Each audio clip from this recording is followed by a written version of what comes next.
How's it going, everybody? This video will be a mix of a guide and a showcase of what's possible with this stance, but probably shouldn't be.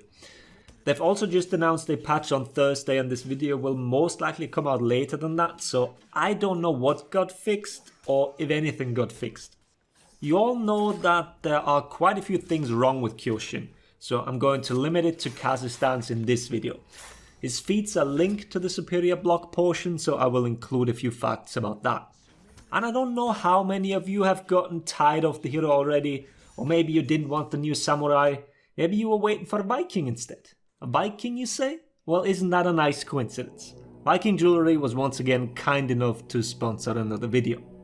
They recently opened up the new apparel section on their website, and last time we already looked at kitties that pull a carriage. So today we're going to take a look at Loki with a horse and a fish.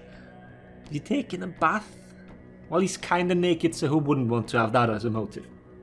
Or a little more serious, the Yggdrasil one actually looks really cool, I think. And you can use my code FREEZE25 to get a 25% discount on the whole apparel section. T-shirts, hoodies, masks, just take a look. The code is valid for the next 48 hours. And if you're interested in the jewelry, FREEZE15 will give you a 15% discount that is good for the next 10 days. All links will be down in the video description. Alright, back to our samurai now. The twirly full block stance is not as straightforward in a lot of ways. Let's start with the 0 ms GB vulnerability on the light. If someone is sitting in front of you and just holding the full block, a natural reaction would be to just GB. All back stances are GB vulnerable. Hasn't always been like that, but at the moment they all are. Kyoshin though, he can light you on reaction to the GB indicator. Not the easiest reaction, as it is something that goes against every player's instinct. This is probably a PC and next gen console only problem. The input delay from the old gen consoles most likely won't allow you to do it in time. As I said in the beginning, I expect this to be one of the first things to be fixed. As you can see, zone attack already has the 100 ms and the heavy the full expected 433.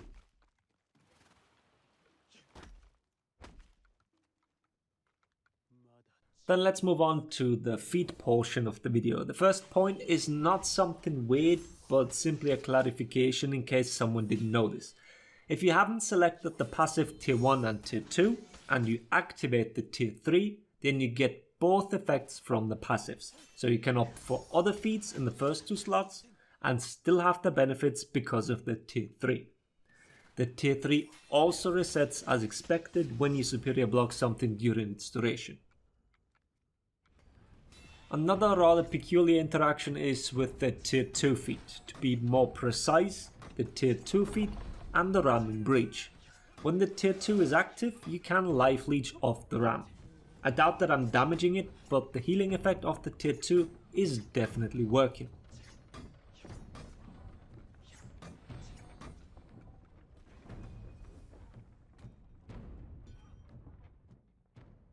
Another special interaction is with the tier 1. The tier 1 applies a bleed effect, which is not called bleed in the damage log. It's listed as Hikare Tsukage. It functions like bleed for the most part, meaning shaman can bite of it, for example. But the one rule it doesn't follow is that healing cleanses it. In fact, nothing really cleanses it. Neither a bite, a healing feat, or a healing zone. You just have to take the full damage.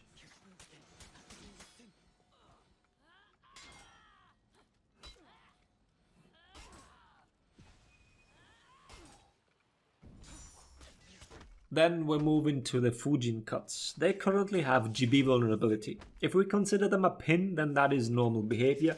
But considering there are multiple attacks, then it seems weird that we can GB it.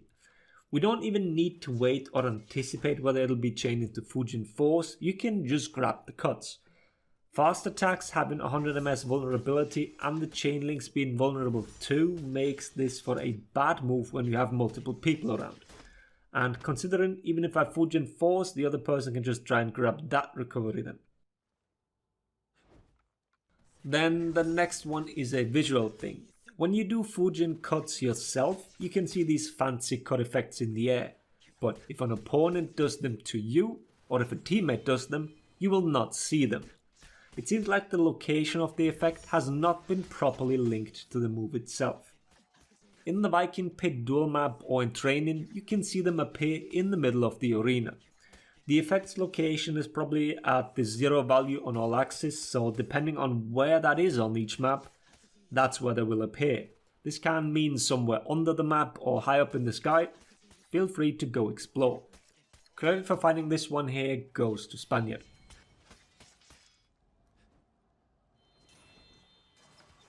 Now stamina drain on these full blocks is dependent on the hit stun value of the move that you block. So if a move has hit stun, it drains stamina, as can be seen when you stand in minions.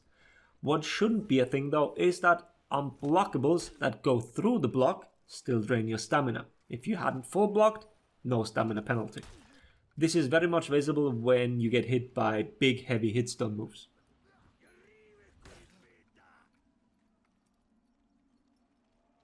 Then we have a range issue.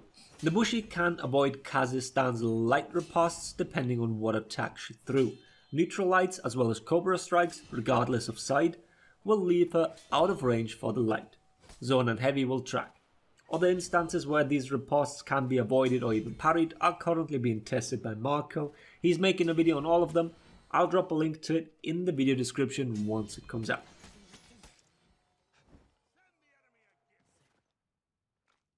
And then the last thing, parrying after having blocked something. This interaction is very much already in the game. Conqueror can do it too. But a few clips have popped up already and people seem to be a little confused. So first of all, Kaze Stans remembers your previous guard direction. And despite it being a full block, you don't get a full parry for the lack of a better word. You will still only parry one direction.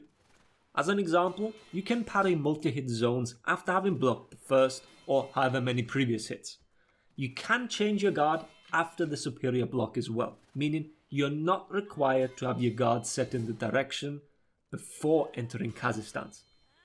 This follows the usual guard rules, meaning externally you can still pick player position or actual attack direction. An application here is that you are able to parry unblockables coming your way and are not forced into the attack animation. What is important to keep in mind here is that it only works for the 400 ms riposte window. As I've shown you in the frame check video, after blocking something with Kaze Stans, you have 400 ms to follow up with a riposte. So if you hold down the Kaze Stans, you won't be able to parry anymore. If you wait the full 400 ms, you are in neutral, which means you can obviously parry again. And that's it.